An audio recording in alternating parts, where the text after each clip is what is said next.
Welcome to Connecting the Dots podcast, brought to you by The Collective. I am your host, Grace McNamara. Together, we look at business like a sports team. We'll connect the dots between every player in the team, the audience, and the essential plays that are often overlooked by leaders. With a strong gender-balanced focus, we'll bring together discussions from across many markets that connect women's health, purchasing powers, leadership strategies, and business growth. We'll be chatting with thought leaders, executives, and champions of modern business to uncover the stories of challenge, success, learning, and privilege, and what's coming down the track in our evolving world. Together, we'll connect strategies of best practice and celebrate the rising leaders ready to take us into the new era. Hello and welcome. This one is quite unique. I can't actually wait to get into the weeds of all of you guys in your background here. So Carolyn, Eran, guys, thank you much for joining us. We're going to get straight into it and connecting the dots. Eran, over to you first. Connect the dots from us from where you started to where you are today. And I know it's an awful lot of dots to connect to, Carolyn, but we'll come back to connecting those afterwards. Over to you. First of all, thank you very much to having me in your podcast. I listened to a few of your episodes and I really enjoyed it. So thank you for having me. Here, so I grew up in Jerusalem in a multicultural setting. I would say probably one of the most complicated cities in the world. I'm son of North African immigrants. I lived in Europe during my childhood. My father used to be a diplomat. We traveled quite a lot. And I think I would say that during my childhood, I played a lot of sports with quite diverse peers. And that's something that shaped my personality. And from a very early age, I think sport became a tool for breaking prejudice for me. I started in a very young age to become a grassroots youth coach. And I realized that my coach has influenced me a lot. Very quickly, I would say I became a national team coach, and I represent Israel at the Youth Olympic Games. So I worked with the 1%. I coached the top 1%, but I would say I realized that my passions lies with the 99%, those who cannot make it. Because after working with those 1%, the elite players, the most talented players, I realized that they have what they need. I moved and shift, I would say, to empowering all youth and not just the one that are more talented and privileged. I co-founded Value Sports after meeting American investors, designing programs that blend between life skills and prejudice education into sports, and using sport as a vehicle to teach life lessons. And the reason was when we saw that the kids are spending so many millions of hours just doing sports, but most of them are not going to go and be professional athletes. They're just going to be citizens or, let's say, better people, but not just better athletes. We started to build inclusive methodologies that train male coaches to challenge bias, for example, empowering youth and girls, how to lead and dealing with violence and racism. So I've done that for quite good years. And then in 2015, I think three things happened to me. First of all, I married a British girl who I met. That's obviously the most important one. Of course. Then I think something that shaped my future career was that I failed to become a CEO. The organization that I founded and I recruited part of the board decided to bring someone from outside to be a CEO when I was the chief operation officer. And I learned deeply from it. I think part of the journey, I realized that it was probably one of the best things that happened to me because, first of all, it was the right thing for the organization to bring someone from outside. And sometimes you don't see it because you're thinking that's your next job, of course. What do you mean? But also, I was approached by the president of Israel to scale my work nationally and lead cross-sector coalition on youth leadership, inclusion, and anti-racism. And it was really something that I appreciate and grateful because I became from a leader, a system leader, I would say. Then I started to think how you change systems. During COVID, the board came back to me and asked me to step in as a CEO. So suddenly it was again connecting the dots, and that was the right time. I was happy to succeed and turn over the organization and that. then I was approached by the Minister of Culture and Sport to become the Chief of Staff of the Ministry. And it was an interesting journey because it took me from being in the non-for-profit performance area to a government position that you suddenly realize how you work with the charity world, but also how you work with the government side, and you understand how you build tenders, and it gives you a great perspective. So I spent that obviously managing much bigger budget, and it was interesting. But then I felt that I reached quite everything I wanted, and I moved to the UK. I joined London Business School, the Sloan Leadership program there. Amazing, great experience. 26 nationalities, 50 people from all over the world.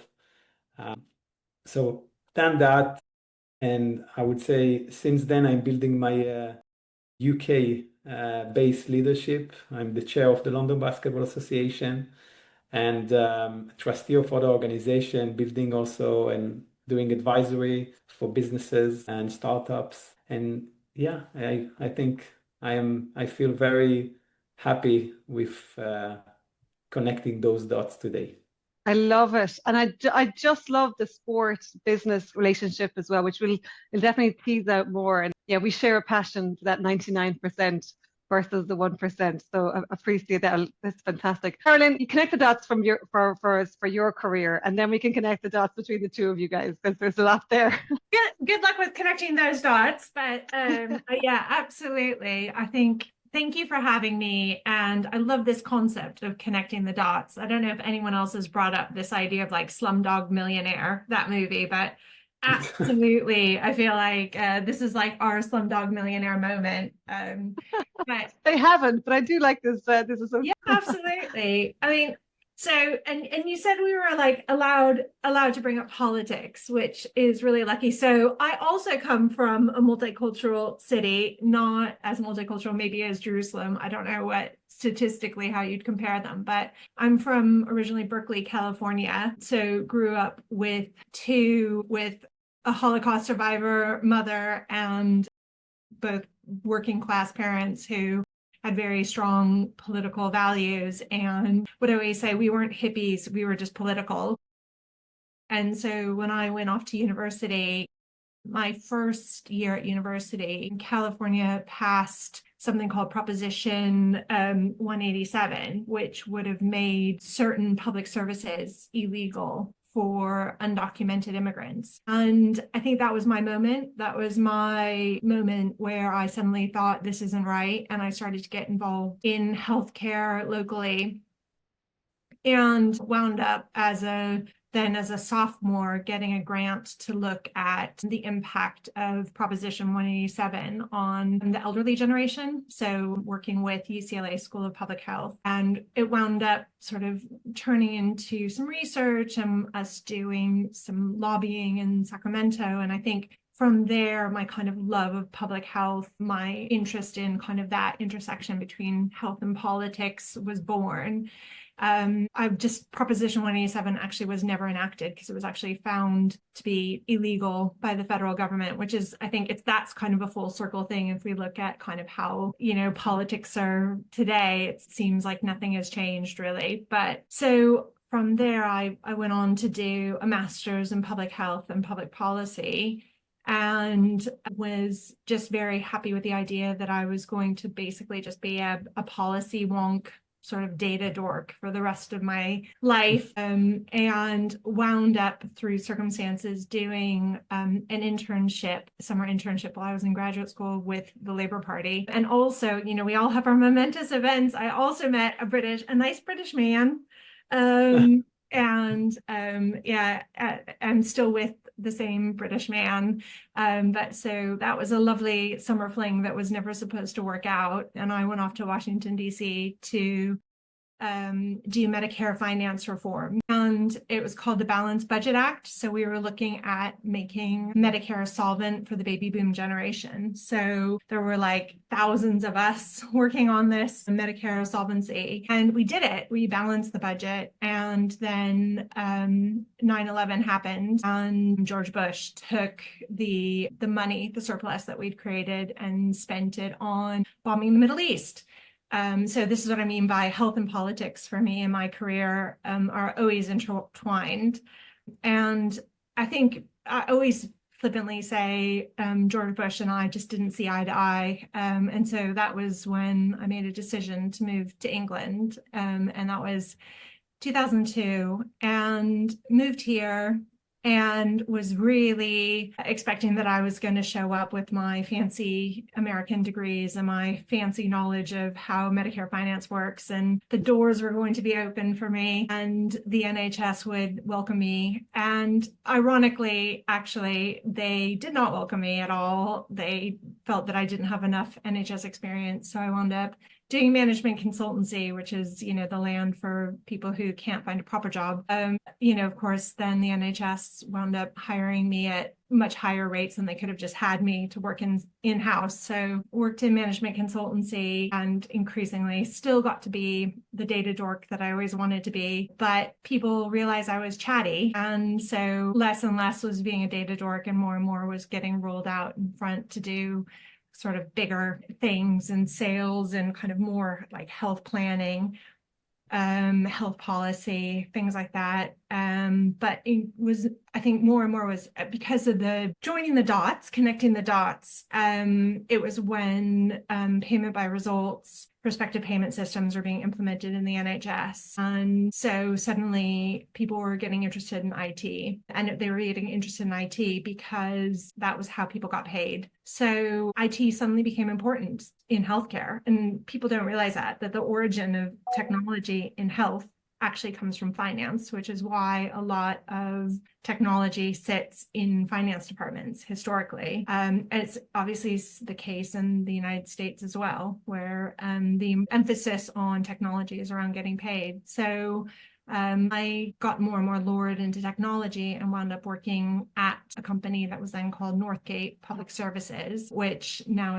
has another name of probably not importance, but I'm doing national screening programs. So again, got to work with my love of public health, doing newborn screening programs and developing IT solutions for newborn screening programs, abdominal aortic aneurysm screening program, diabetic retinopathy, and really getting to kind of blend my sort of what was becoming a fervent belief in technology with my absolute belief in kind of universal healthcare and public health. And so and I loved it.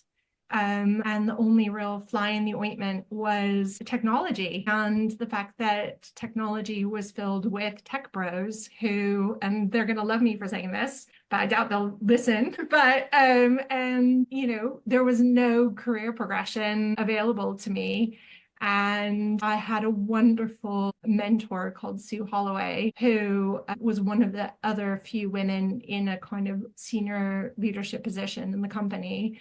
There were like three of us. It was #everyday sexism. I mean, I wouldn't even dare to repeat a lot of the stuff that was said to me or said in the room I was in.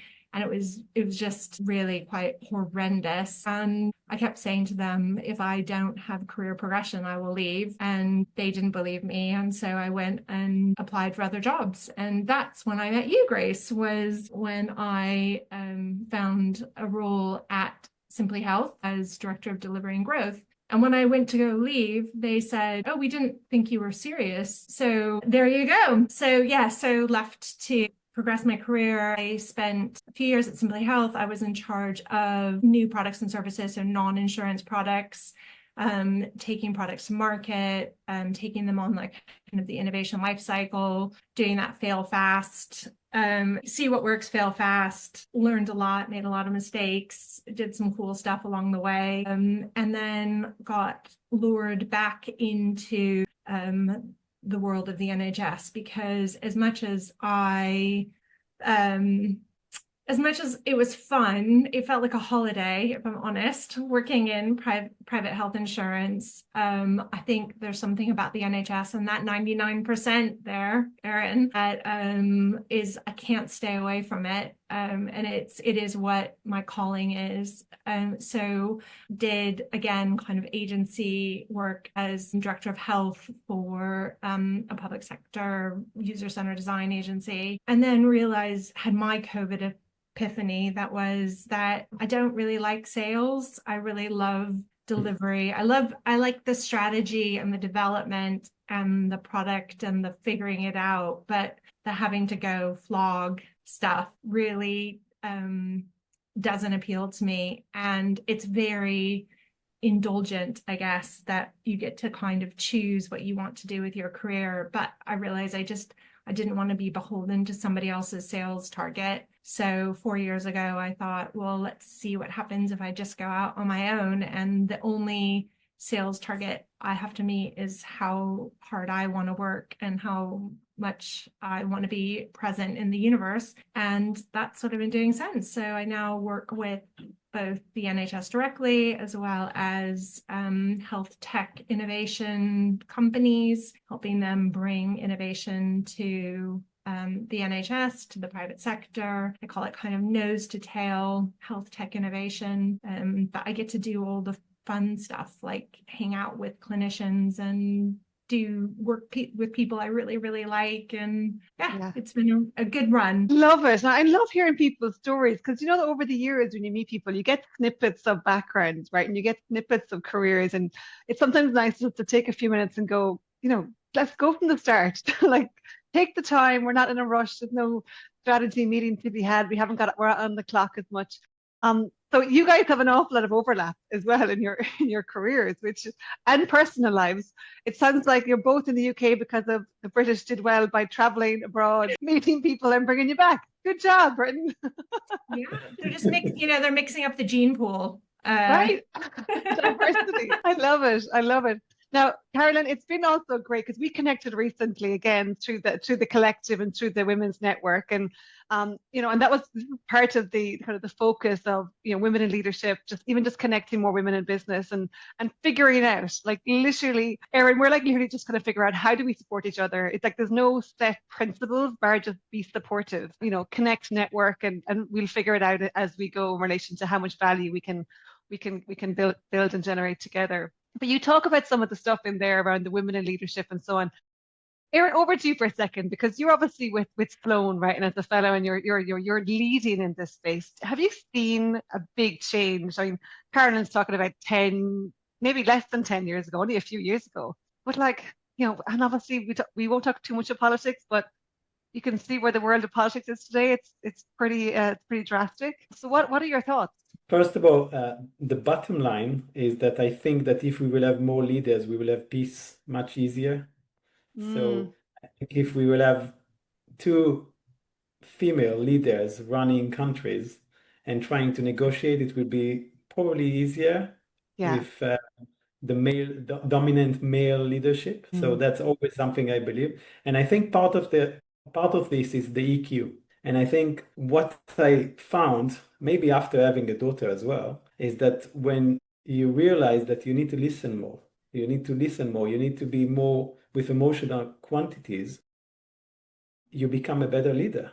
And I think a lot of the people who I saw during the years who are leading in a senior leadership positions, they mainly want to share what they have to say, but they're less listening. And I think that's something that I would say it's kind of a shift that I saw a little bit more now, that people realize that you cannot just say what you want to say, you need to listen more.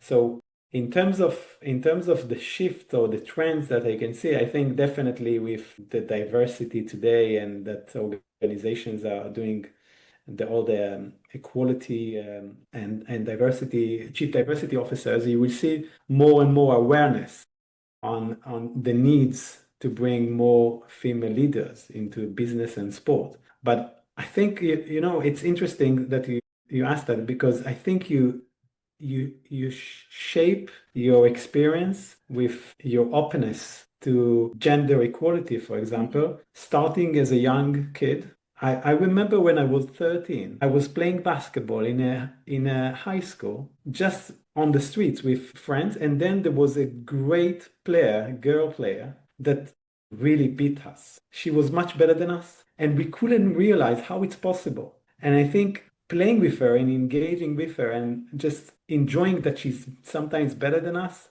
or shaped the way we thought about girls' sports at that time, when what we heard since we were 6 is like, oh, girls cannot do it, girls cannot play. It's something that I can see sometimes here in my son's school, that it's something as a default, unfortunately, that they think that they cannot be better. And I think the fact that I was playing with someone was after in the national teams, still actually, I think in the national teams, was a great experience for me. And I think doing your career or doing your time when you build your values, I think you need to have those positive experiences that expose yourself to this change and just this challenge, tackling the challenges of prejudice and the way you think about gender equality. And sport is powerful that way, isn't it? Sport can teach you so much, so many lessons so young that you don't appreciate for 20, 30 years or 40 years even. When I moved from the 1% to the 99%, I think one of the reasons was when a mother called me and asked me to speak to her son. And I was like, you are his mother. Why do you want me to speak to your son? She said, he doesn't go to sleep on time and he doesn't eat properly and he listens to you. And I realized, that's interesting. And then you realize that sports has the power. And if you're using it for positive leadership, you have the power to actually influence those kids, because you're in charge of their minutes, so sport is a great vehicle. And when you play sport, also, I used to play with Arabs and Druze and Christian and people, Ethiopian, who used to be my best friends. And they were not like me at the way we grew up. But in sports, you have equal rules and you are identified as a great person if you have the talent. Who cares if you are whoever you are? And I think that's something you don't have in any other areas. Yeah. It's a leveler, isn't it? Yeah. Religion can be I'm going to challenge you. Go for it. Maths is also a great equalizer. What is it called? Mathematics. Oh, okay. Yeah. No, I'm sorry. I'm just being flippant. I agree with you. I think sport is wonderful, isn't it? It's brilliant. Brilliant. What did you play? If it's managed properly. Right. Yeah. Yes, very, very true. Some of us are very, very competitive, and it may not lead to the atmosphere we're looking to create. It does balance. Carolyn, when growing up, did you play many sports in Berkeley? Yeah, I did. Well, I was part of the very first Albany Berkeley Girls Softball League. So, which is still going strong, but we were the first year. My dad was one of the first coaches, which was amazing. Because again, he really, this is going back to, this would have been the early 80s. And he was a really big believer he was a feminist and he really believed in women's equality and he just really loved baseball. So it kind of was like, as soon as there was an opportunity, he was like, yeah, I'm all in. I was never I wasn't really that good at it.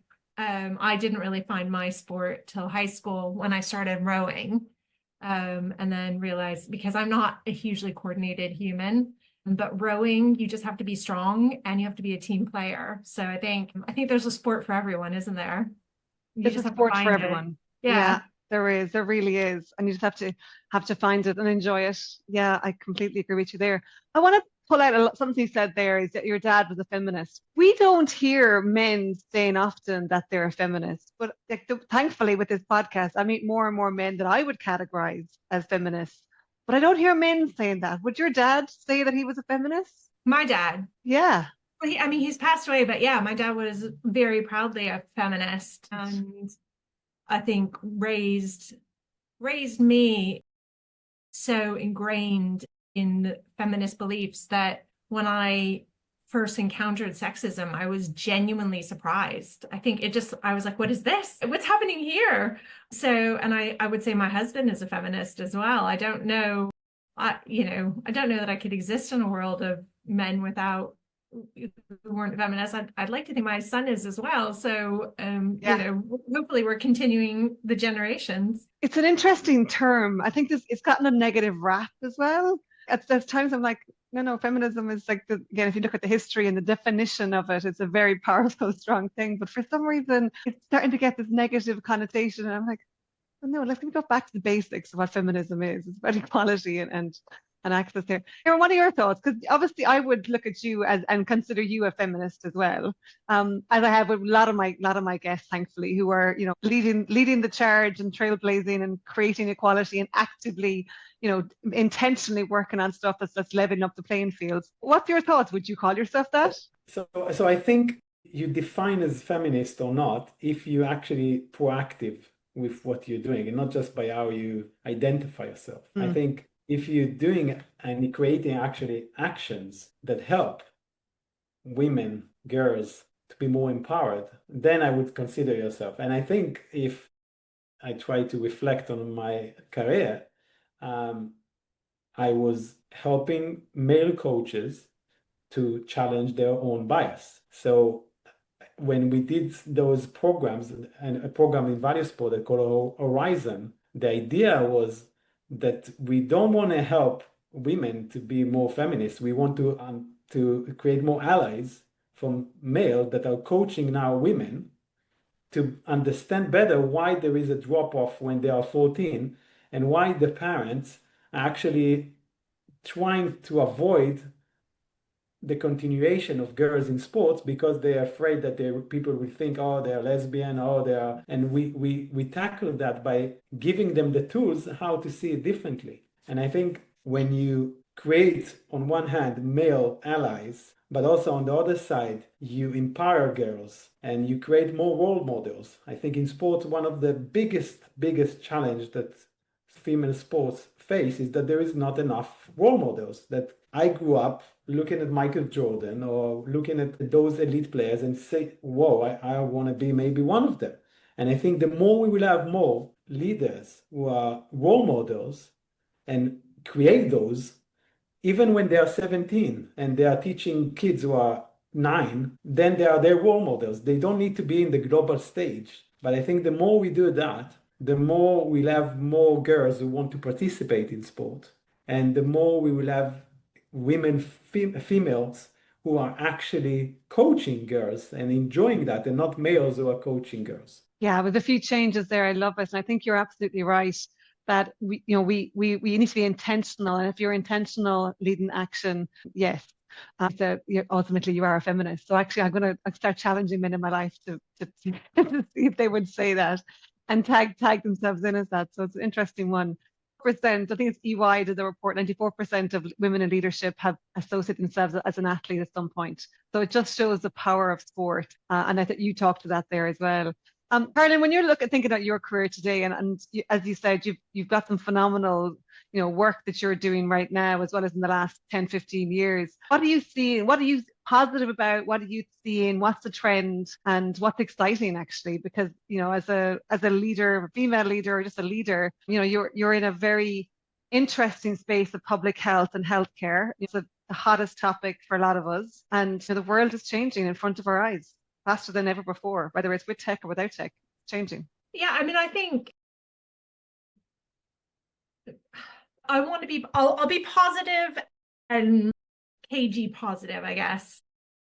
I think, the excitement for me is, full disclosure, I went on HRT 2 years ago, and it was one of the best things that ever happened to me. I mean, it's like, I will be evangelical about anyone who, it's wonderful. And menopause is doesn't have to be your mother's menopause. And I'm very happy to talk about it. And I think one of the things that's been really, really positive is that people are really talking about women's health in a systematic, scientific, and innovative way. And so, they're talking about the need for for drug trials and drug research that are appropriate for women, and med tech to be appropriate for women. And that's not just specific to women's health, but actually just, is this healthcare intervention appropriate for a woman? Has it been measured against a woman? And then you get into the actual kind of biotech side of what are the specific needs of women, like looking at, kind of hormone mapping and all this kind of really exciting technology.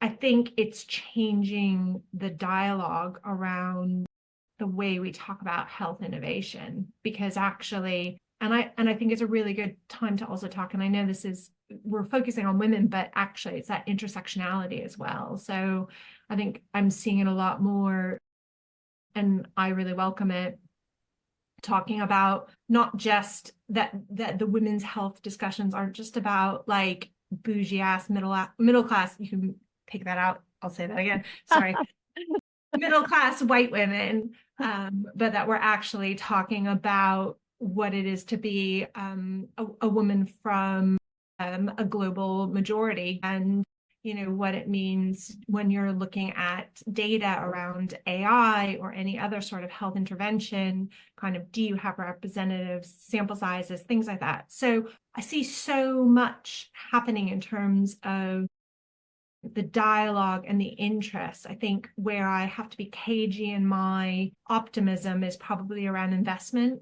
And we still see the struggles around both female founders and investment in femtech.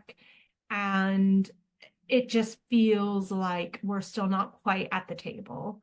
And it's still that kind of dancing backwards in heels, to quote, the Fred Astaire, Ginger Rogers. So I think it's moving in the right direction, and I feel really positive about it. And it's an exciting time, but it's not quite there yet. Eran, I can see you nodding along. Do you want to add to that?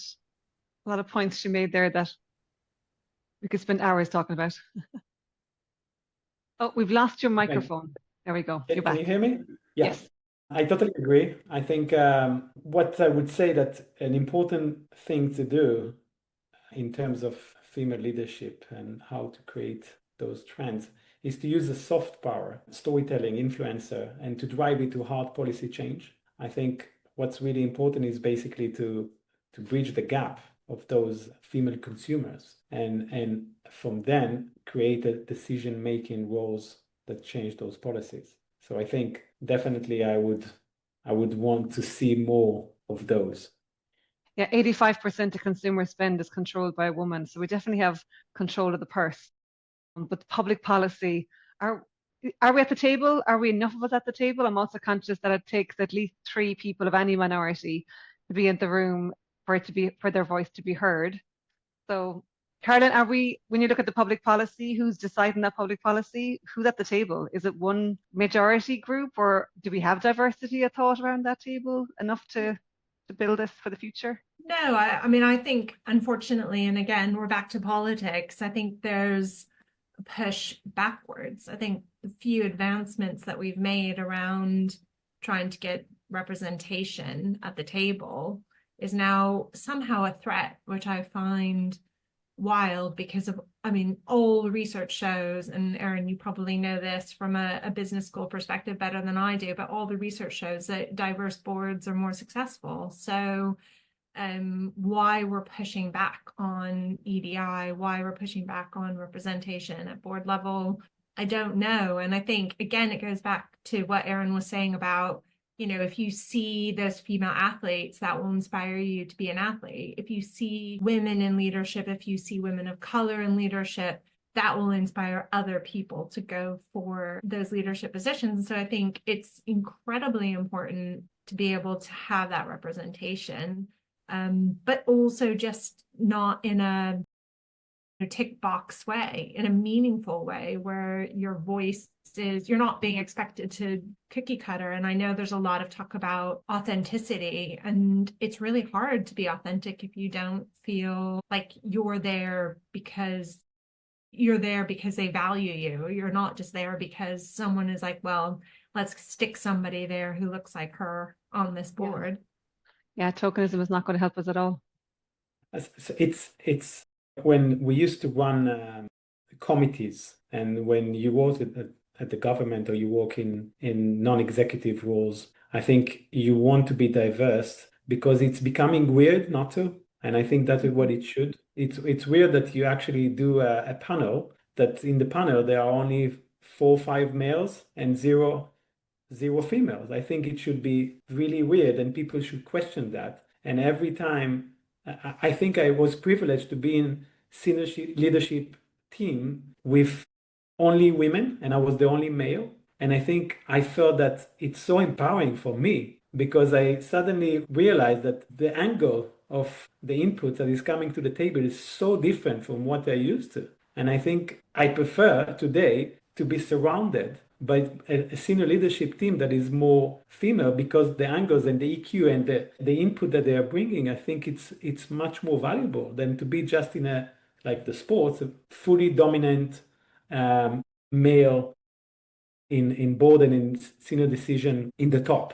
That's really interesting. Let's stay on that for a second because we see a shift happening. And also, I'm very conscious that there is a demographic that feel, I suppose, concerned that, men are going to be pulled down from position, and there's not enough space at the top. So there's definitely a concern and a pushback from a cohort. So, as a male leader, can you just continue to talk to that population for a second? Because there's definitely some listeners to this podcast who are, like yourselves, have got diverse backgrounds and are looking at building the best product, the best solution, or the best equality than ever. But there's definitely a few that are still like going, I'm not there yet. Women aren't designed to be at the table, or, women are emotional, or, all these things that we get blamed about. So can you just double down for a second and talk to the population who are not listening to us, but also are concerned that I'm going to lose my job because I'm a white male? It is a concern and it's natural, but you can lose your job to someone who is better than you, not because he is a female or not because he's in a different color.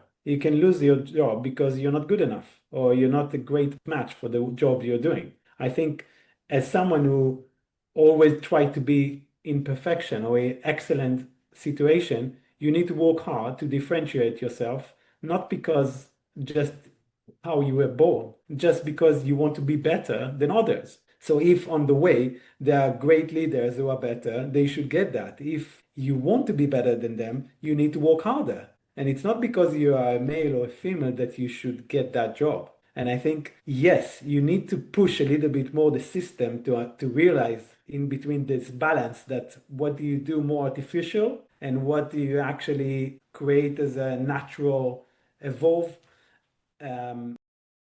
change in the gender and equality. But it cannot stop you, even if you push more for female and you have equal talent, it's okay to take someone who is a female leader to adjust the system. And I think that's something that not everyone is comfortable with. But I think it's really important to have that in a state of mind that if you want to create equality, yes, sometimes you create incentives. And those incentives are by giving more to those people who are in the need to become the better one in the future. I love your perspective. Oh, sorry. I was just going to say, I think, can we bring it back to sport? I think you get better by being uncomfortable, right? You get better by playing with the person who's better than you. You get better by playing with different people who are going to make you have to play differently and think differently. And that's what this all comes down to. And so if you're threatened by that because you want to stay comfortable, then you're not playing your best game. Yeah, suddenly the pie is not split by half or split differently. It's a bigger pie. I think the pie is now bigger. It's not that it's my own resource that's been taken. No, the value of having more leaders that are female, creating a bigger pie. And I think that's the way to look at it. That's a great analogy. And yeah, bring it back to sport does make it, I think, tangible and understandable. If anyone's ever played sport, you can only get better at playing with better players. So I love it. Caroline, when you're looking at, again, like whether the work that you do, what do you want to add to that? Conscious that you're talking to NHS, but you're also talking to private healthcare, be they small companies, large companies, health tech, femtech, medtech. You're kind of talking to a breadth of organizations and leading a breadth of organizations. give us any stories that you think are worth sharing that amplify what good looks like. Because I'm always conscious of sharing what does great look like, what does good look like, so that it can be felt if you're not having that experience. I've got a client who I said something in a meeting once, and he's now just rolling with it. Where I just said, everyone always wants to be shiny, but actually it's not about shiny, it's about the meat and potatoes. And I don't know why he loved that so much, but now every single time we talk, he's like, meat and potatoes, I'm doing the meat and potatoes. And I think that would be, maybe that isn't quite answering your question, but I think for me, the thing that I really love is the clients who are willing to invest in just getting those fundamentals right. And Eran, actually your story about your company and being brave enough to say, I'm not the right chief executive for this company. To me, those are the fundamentals. Like, it's saying, what is the right leadership to take this on a journey? And I just finished a project with UK medical device startup who have presence in international countries but didn't have a UK presence. And they could have just done a kind of door-to-door salesman approach to sales. And instead, they decided that they wanted to take a kind of evidence-based, user-centered approach to sales and really understand, by working with the local sites, kind of where they exist in the market.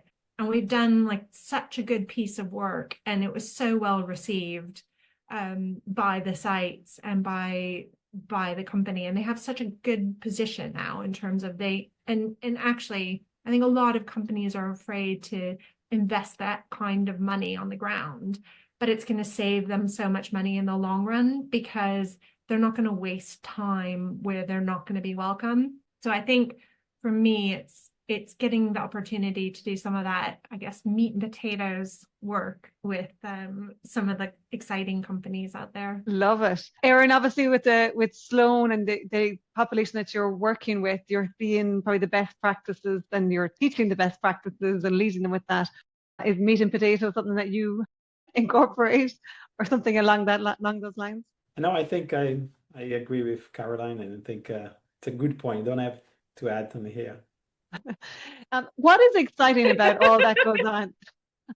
You see, No people surprise even there. surprised when people don't add something. Maybe as a male leader, there is an expectation that always we need to add stuff and we always need to try to be dominant. No, she said everything that I don't have anything to add. This is good. And yeah, maybe we are just used to there being an extra couple of sentences to follow to double down and say the same thing. So maybe that's my unconscious bias right there, that there's more to be said. But add to it for us. So with the one thing I'll say is you talk about Sloan and we talk about the change that's happening. My understanding, 60% of graduates today from most parts, and not to say everything, but most parts of society, because of the graduates are female. So there's this natural shift going to happen. Like, there's no other way in most industries. I'm sure there's exceptions still, and obviously in the STEM area, but like there's no possible way for the future leaders not to be mostly female, right? If we continue the thread of just that you have qualifications, you work your ass off, and you get up the ladder and you get promoted naturally because you're good at what you do and you work hard. That shift is happening, and I think anyone who thinks it's not going to happen is probably either eyes are closed or they're in an industry that's still, vastly male. And again, as I say, STEM is definitely not there with equality yet. What's your thoughts? What's your Sloan looking like? Yeah, I think a key, a good KPI for a program like the Sloan Leadership Program is to, when you actually come and look what kind of program exists around the world, I think one of the things that you need to check is what is the relationship between male and female. Because if you will see that it's a program that have the majority of males, then it means that it's not understanding the actual landscape of leadership. And I think the more we will push that and we will put it as kind of a KPI or a kind of a criteria of measuring those programs, we will see more and more programs who are actually aligned as an educational programs with the actual landscape that we want to align. So I think there should be an alignment, and they should push it. Everyone should push the others to be more in those kind. And I think yes, when I saw, I think we had 30% female leader. I think it was disappointing.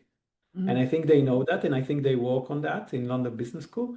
And I think that's the only way, because more and more people will realize that it's not a great program if you are dominated by male senior leader who join the program. And I think that's something definitely should be part of the objectives of every senior or top senior leadership programs. Well, thank you. And that's interesting. 30% for Sloan, you're saying 30% leadership is female in Sloan. So okay, work to be done there as well.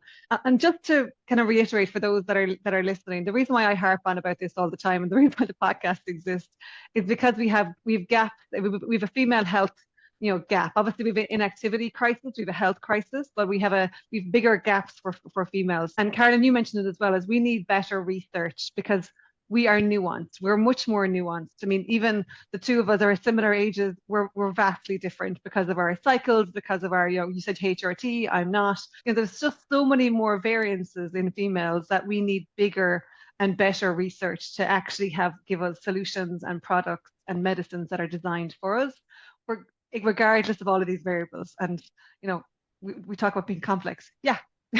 Yeah, proudly, we're more complex physiology wise, and that's just is what it is. It's not going to change. So we absolutely need more research with that. And we also need to tackle the systemic factors that you guys talked about for closing those gaps in health, in every area of health and every area of physical activity as well. So there's a systematic approach needed.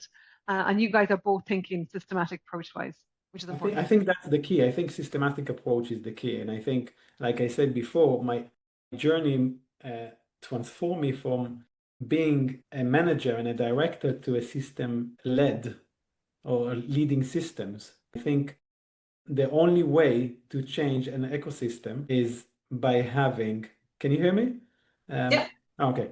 Is basically by changing the system and creating the change as part of the DNA of those organizations. We have so many organizations that are changing or having great programs and workshops and everything, and they do great, sessions. But at the end of the day, is it part of the DNA, or is it just saying we are doing that change? And I think you can see if it's a really good transformative culture by having more funding into the organization. So if they invest actually money in that, it means that they are going there. If they have a position that is leading this change, that means that they take it seriously. You can start by having a position that is volunteering, you don't need to pay because it's something that you digest. But if you want to create a change, and that's, for example, what we have done with the Premier League, we basically started creating incentives by having a head of community in every club. And in the beginning, it was a big change. Why do you need a head of community? All we care is about winning. We have 400,000 fans who cares about winning the next game. No, they care about self-belonging, identity, the values. And suddenly when you help them to see those criteria and you give them incentives, they are changing the way they are starting to think. And I think that's where you're going to see a shift, when it's going to be part of the DNA of those culture and not just as a nice workshop, as a nice fun session. Love hearing your passion. I love hearing you being so passionate about what you're working on, the systemic changes that you're driving and that you're part of.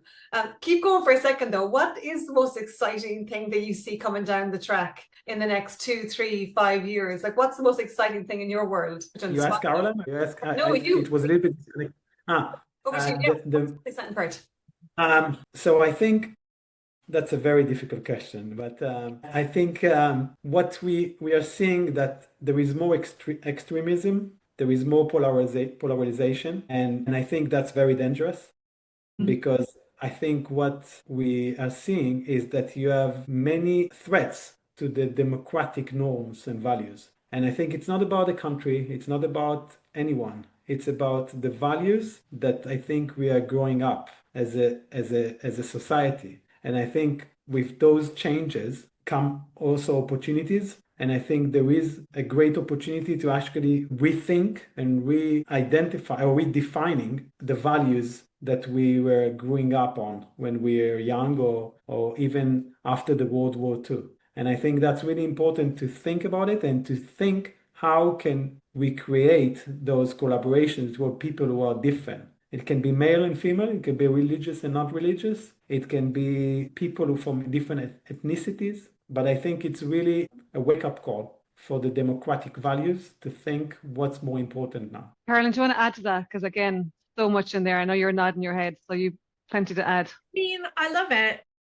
And I just love it. I agree. I think, it's really hard out there right now. Like it's really hard for a lot of people right now. So you have two choices, right? You can either just sort of let the challenge wash over you, or you can plant the seeds, right? You can bring the innovation, you can bring the better, you can work for kind of that optimistic future. And I think, I'm there for that. And I think, whatever Eran's got going, man, I'm signing up. So that's very kind. I'm glad you both are connected. I feel there's going to be a sporting event somewhere in the next couple of weeks in London that brings you two together. Whether it's a basketball or a soccer or some other event, whether it's work related. But absolutely. Yeah. When I saw you in Munich, in the big stage there, Grace, I think I realized that this is a person that can connect people. And I think that's why I'm happy, and I was happy and happy now to join your journey, because I think it's really impressive and I think it's very important. Thank you. Carolyn, we met in Munich, as it mentioned, it was last year, wasn't it? It was ISPO in December. Yeah. And the Active Nation conference, where I presented on the data around ultimately women's physical inactivity gap and health gap, and ultimately some of the business reason for the female focus as a consumer. So it was great, interesting stats, which I'm happy to share. But yeah, I've got some great people at that conference, as I do always. So I'm excited to continue the thread between them. I'm also a big believer of that. Anyone listening, go to conferences, connect with human beings as much as possible, interact. You will never not have a good time at a conference if you just open up your mind to meeting new people. And this goes back to diversity, right? You both just talked about it's diversity of experience and thought and location and background and religion and ethnicities and genders. Diversity is a good thing. Saying that, I know we talk about DEI and been a bad word right now in certain countries, which we need to just continue, I think, to focus on. It's not a bad word. Yeah, I'm with you. We got to keep saying it out loud, though, right? That diversity is a positive thing and will lead to a better word. But Carolyn, same question over to you for a second. What excites you most about the next 3 to 5 years? Is there something else that's like that we haven't, that I may not be aware of? Because obviously, we're in different bubbles. I think I'm going to just be a little bit, maybe take a different slant, which is, I think what excites me is the next generation, which makes me sound a little old lady on the mountain. But, I'm getting to the point where I do go to a lot of kind of networking events and things like that. And I go, oh, can I be her mother? And I love the next generation. I find them incredibly inspiring. I'm sure there's a corny song in there, but I just think that there are successes in that.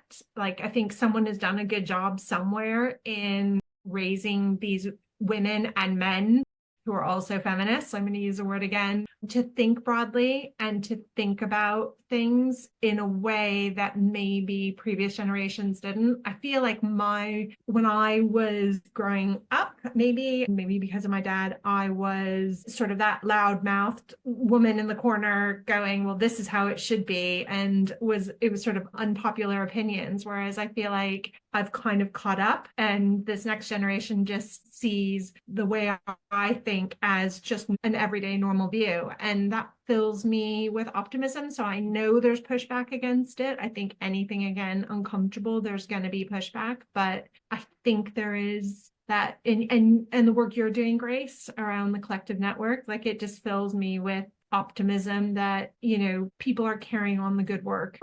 Good. I'm glad, because sometimes we're not sure whether the value that we expected is being created. So it's good to hear that. Okay, well, two last questions, right? Because I conscious that we could definitely talk for hours and hours and hours, and we will hopefully in London in the next the real world, human to human. But two questions. First off is what's the lessons? Like if you look at the people that are listening or people that are following behind your career and are going to watch this and go, wow, like what an impact, what a career. What are the lessons that somebody that's 20 years younger should be learning so that hopefully they can avoid those pitfalls and leapfrog into the impact and positivity space? Maybe Eran, over to you first. I would say two, if it's okay. First is lead with empathy, execute in clarity. So I think it's really important to have this EQ. We spoke about it a little bit. I think it's a superpower that helps you navigate conflict and changes. And the second one, if you want to go far, start by listening. And I think that's something whenever you're advising a president or mentoring teenagers, leadership begin with deep listening. Love it. These are really great nuggets to make sure that people can start pinning these on their social medias as well, so we can get reminders on a regular basis. Carolyn, over to you. What are the big lessons that you'd like someone to be listening to and learning from? I totally agree with that.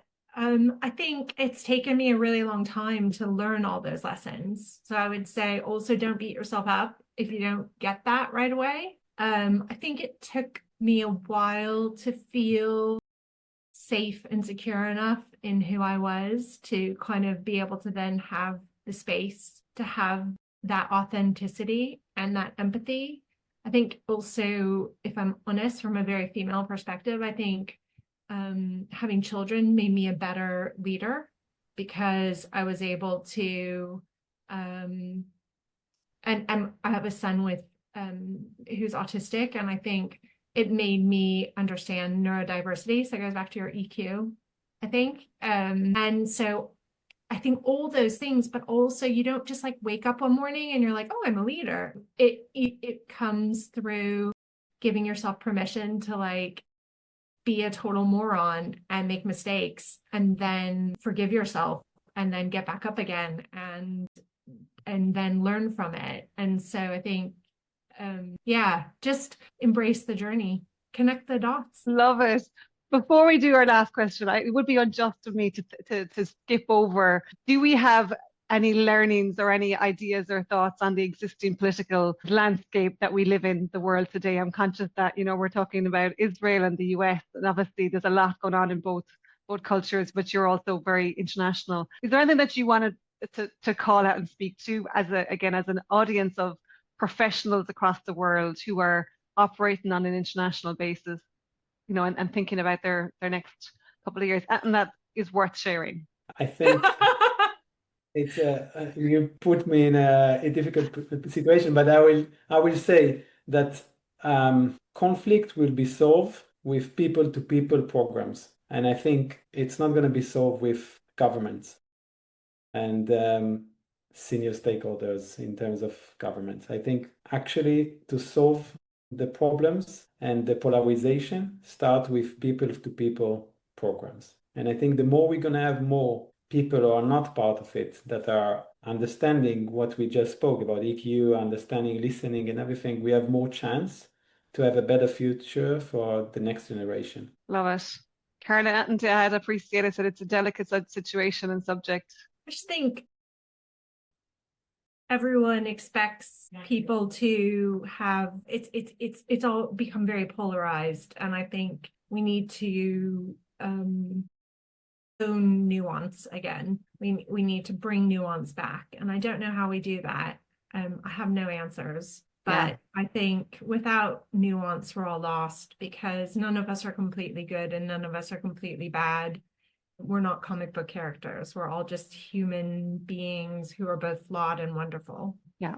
And I think the one thing I'm going to add to that is layers into what both of you said there is talking to someone from a different perspective or a different background and just talking and listening. And you both said that a couple of times. It's nuance is a good thing. Different experiences are a good thing. Different backgrounds, and just having the ability to listen and to understand that person's perspective or that cultural perspective is.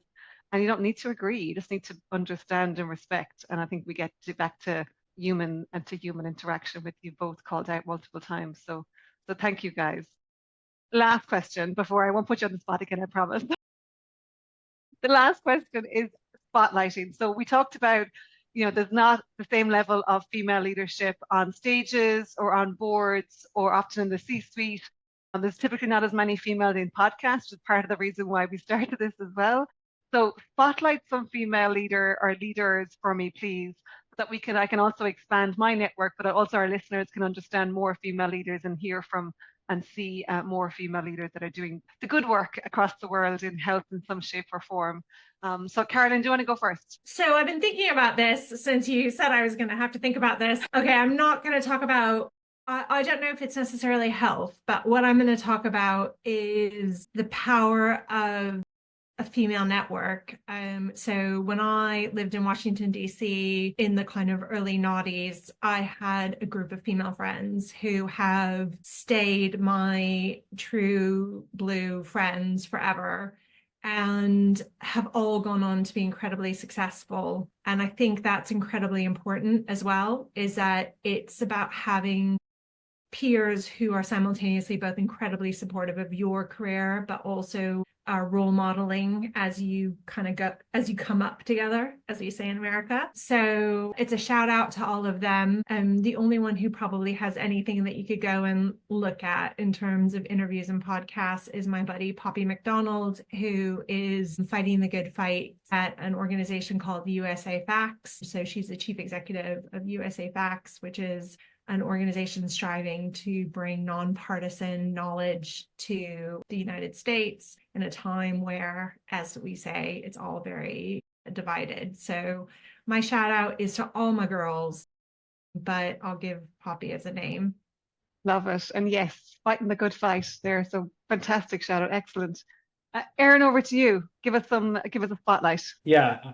The first one I would think is one of my employees who were with a lot of passion about creating Horizon, the program that we started for empowering girls. And I think it was really difficult for her because we didn't understand it in the beginning, why we need to empower girls. And I think we want to see more local leaders, because at that time it was a local leader who have a lot of passions, but what she have done is that she never gave up and she keep pushing. And the easy way for everyone when she spoke to was to basically just put it out of the table and say, yeah, it's important, and I think that we want more people who are resilient in understanding why we should not give up about that. That's one. And the two people for your networking collective, and I think it's great, is one I can think of is Connie Henry. And Connie Henry is the creator of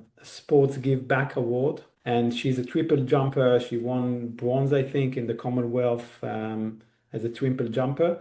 But she is a leader because she created a platform that brings a lot of people, a lot of organization and people who transform the lives of others through sport.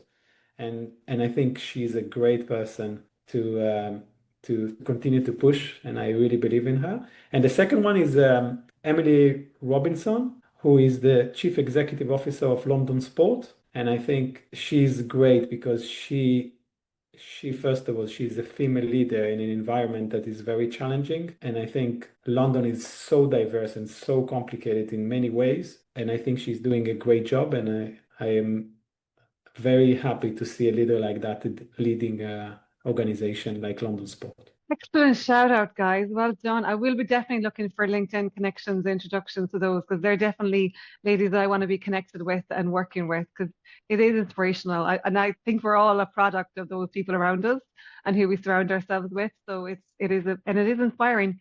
And you know what? You're right. Can't see, can't be. If we don't see these leaders on stages, and whether it's on LinkedIn or podcasts or books, then you don't know they exist. And it's hard to follow who you don't know exists. So great shout out. Guys, thank you so much. I can't wait to meet you both in London in the next couple of weeks. I mean, whether it's a glass of wine or a cup of coffee or another sporting event, which is possible. It's absolutely. Thank you so much. You really have been inspiration today. And there's so many great nuggets from this story that hopefully the listeners will take away a lot and be inspired as well. So thank you. Thank you both. Thank you, Carolyn. Thanks for tuning in to Connecting the Dots. If today sparked a new idea, helped shift your thinking, or gave you something to take forward, share it, rate the show, or drop us a message. And don't forget to subscribe so you don't miss the next conversation. Until then, keep connecting the dots that matter.